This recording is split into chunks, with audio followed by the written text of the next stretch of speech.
Hello everyone. बच्चों आज शुरू करेंगे एक्सरसाइज 13.2। फर्स्ट सम को देखिए। ऊंचाई 14 सेंटीमीटर वाले एक लंबवृत्तीय बेलन का वक्र पृष्ठीय क्षेत्रफल 88 सेंटीमीटर स्क्वायर है। बेलन के आधार का व्यास ज्ञात कीजिए। जैसे मान के चलते हैं, जैसे इस शेप का कोई आपके पास बेलन है जैसे, ठीक है बच्चों। इसमें आपको क्या क्या चीज़ दी गई है? एक तो इसमें दी गई है ऊंचाई दी गई है। क्या दी गई है? ऊंचाई। ऊंचाई का मतलब जैसे ये वाले आपको दी गई है ऊंचाई, इसको ऊंचाई बोल लेंगे। तो ये कितनी दी गई है आपको? 14 सेंटीमीटर दी गई है। ओके। और इसका क्षेत्रफल दिया गया है, वक्र पृष्ठीय क्षेत्रफल दिया गया है, यानी CSA कर्व्ड सरफेस एरिया आपको दिया गया है। ठीक है, वो कितना है? 88 सेंटीमीटर। बार बार वाला यानी ऊपर वाला नीचे वाला नहीं है। और क्या बताना आपने? आधार का व्यास बताना है। व्यास का मतलब अगर आपके पास ये रेडियस है, ये अगर ये निकलेगी फिर आप पूरा बता दोगे कितना आएगा। यानी पहले रेडियस निकालेंगे, रेडियस का डबल कर देंगे तो क्या हो जाएगा? फिर इसका डायमीटर निकल जाएगा। यानी पहले त्रिज्या निकालेंगे, त्रिज्या का डबल कर देंगे तो व्यास हो जाएगा। ठीक है, तो शुरू करते हैं। देखो जो दिया है वो लिख लेंगे पहले कि बेलन का वक्र पृष्ठीय क्षेत्रफल कितना दिया है? बेलन का वक्र पृष्ठीय क्षेत्रफल वो लिख लेंगे 88 सेंटीमीटर स्क्वायर। बेलन की ऊंचाई h है ना, h। बेलन की ऊंचाई कितनी दी है? 14 सेंटीमीटर दी है। ओके।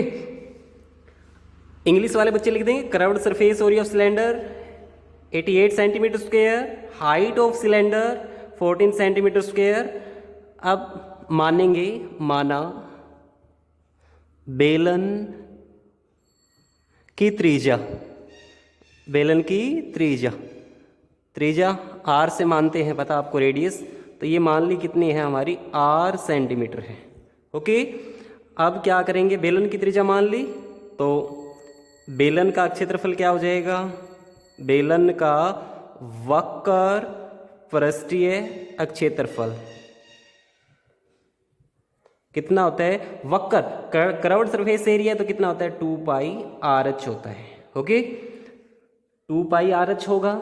ठीक है, तो अब ये क्या है? देखो बेलन का वक्र पृष्ठीय क्षेत्रफल कितना है? 2 पाई RH। और ये क्या था? बेलन का वक्र पृष्ठीय क्षेत्रफल कितना है? 88 सेंटीमीटर। सेम है ना, तो इन दोनों को बराबर रख देंगे बस। यानी 88 को किसके बराबर रख देंगे? 2 पाई RH। ओके, और यहाँ से जो वैल्यू निकली वो निकाल लेंगे। ठीक है, अब जो जो निकलेगी वो देख लो। 88 ओके किसके इक्वल हो जाएगा? 2 पाई RH 2 इंटू 22/7। R हमें पता नहीं, R तो निकालना ही है। H कितना है? 14 है। ओके, R को इस साइड छोड़ देंगे तो कर दो फिर, यानी क्रॉस मल्टीप्लाई करवा देंगे। ठीक है, यानी 88 की तो 7 के 7 हो जाएगी, और ये नीचे आ जाएंगे, ये इधर आ जाएंगे, यानी 2 गुना 22 गुना 14 ये नीचे आ जाएंगे। और इधर क्या रह जाएगा? सिर्फ हमारा R रह जाएगा, त्रिज्या रह जाएगी। ओके, कट कर देंगे जो कटता है। 2 से कट गया। ठीक है, ये फिर 44 पर कट जाएगा, ये फिर 2 पर कट जाएगा, ये 2। तो यहाँ से क्या हुआ? R की वैल्यू कितनी आ गई? 1 सेंटीमीटर। ओके, लेकिन हमें क्या बताना है? यानी ये त्रिज्या आ गई, लेकिन हमें इसका व्यास बताना है, डायमीटर बताना। डबल कर देंगे, यानी व्यास क्या हो जाएगा? इसका डबल, 2 गुना 1 कितना हो गया? 2 सेंटीमीटर। ये क्या आ गया? इसका व्यास आ गया, यही हमें बताना था। ओके, इंग्लिश वाले बच्चे भी ऐसा करेंगे। कर्व्ड सरफेस एरिया लिख देंगे, फिर लिख देंगे हाइट ऑफ सिलेंडर, फिर let radius of cylinder R centimetre. So curved surface area of cylinder 2 pi RH equal रख देंगे दोनों वैल्यू, आंसर हमारा निकल जाएगा। पहले रेडियस निकाल देंगे, रेडियस का डबल करते ही क्या हमारा क्या निकल जाएगा? डायमीटर निकल जाएगा। ओके, अब देखते हैं सेकंड सम।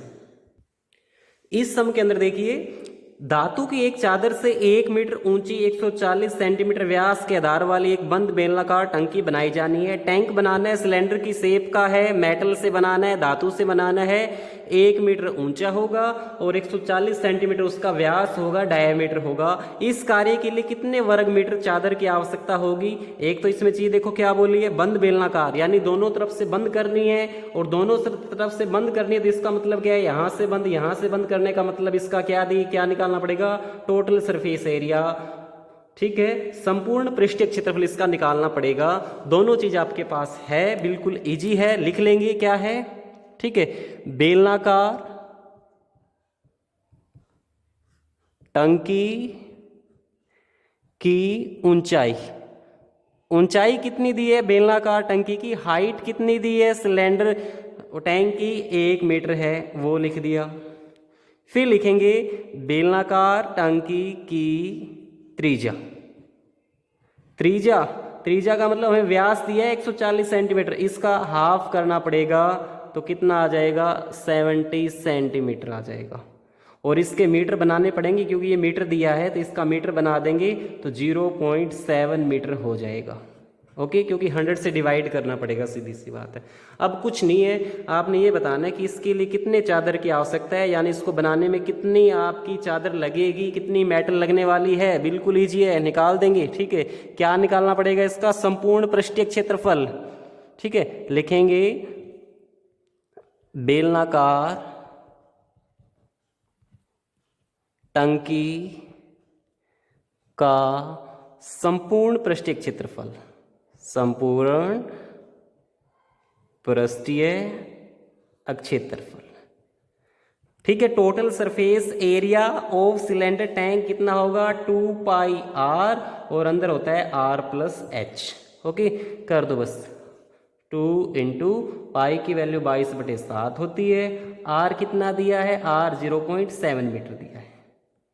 ओके, इनटू अब r प्लस एच। ठीक है, r प्लस एच यानी 1 मीटर में क्या जोड़ना पड़ेगा, 0.7 जोड़ना पड़ेगा। ओके, कर दो फिर, 2 इंटू आगे 0.7 है और इन दोनों को जोड़ेंगे तो 1.7 हो जाएगा। ओके, पॉइंट हटा देंगे दोनों का, इसका पॉइंट हटा देंगे 10 आ गया, इसका हटा दिया 10 आ गया, 7 से 7 कैंसिल हो गया, सीधी सी बात। ठीक है, ऊपर कितना बच गया हमारा, 2 की और 22 की मल्टीप्लाई 44 होती है। ठीक है, यहाँ से कट गया 1 तो यहाँ क्या बच गया, 17 और नीचे कितना बच गया हमारा, 100 बच गया। ठीक है, सोल्व कर लो इसको, कितना आएगा, 17 और 4 की मल्टीप्लाई करवाएंगे, 17 और 4 की 68 हो जाएगी, 17 चौके 68 होती है 6 और 68 और 6, 17 चौके 68 और 6 कितना हो जाएगा, 74। नीचे कितना है, 100 है। ओके, तो यहाँ से वैल्यू कितनी आ जाएगी, फिर ये 2 पे पॉइंट लगा देंगे, यानी 7.48 मीटर स्क्वायर। तो चादर बनाने में, ठीक है, वो क्या, टंकी बनाने में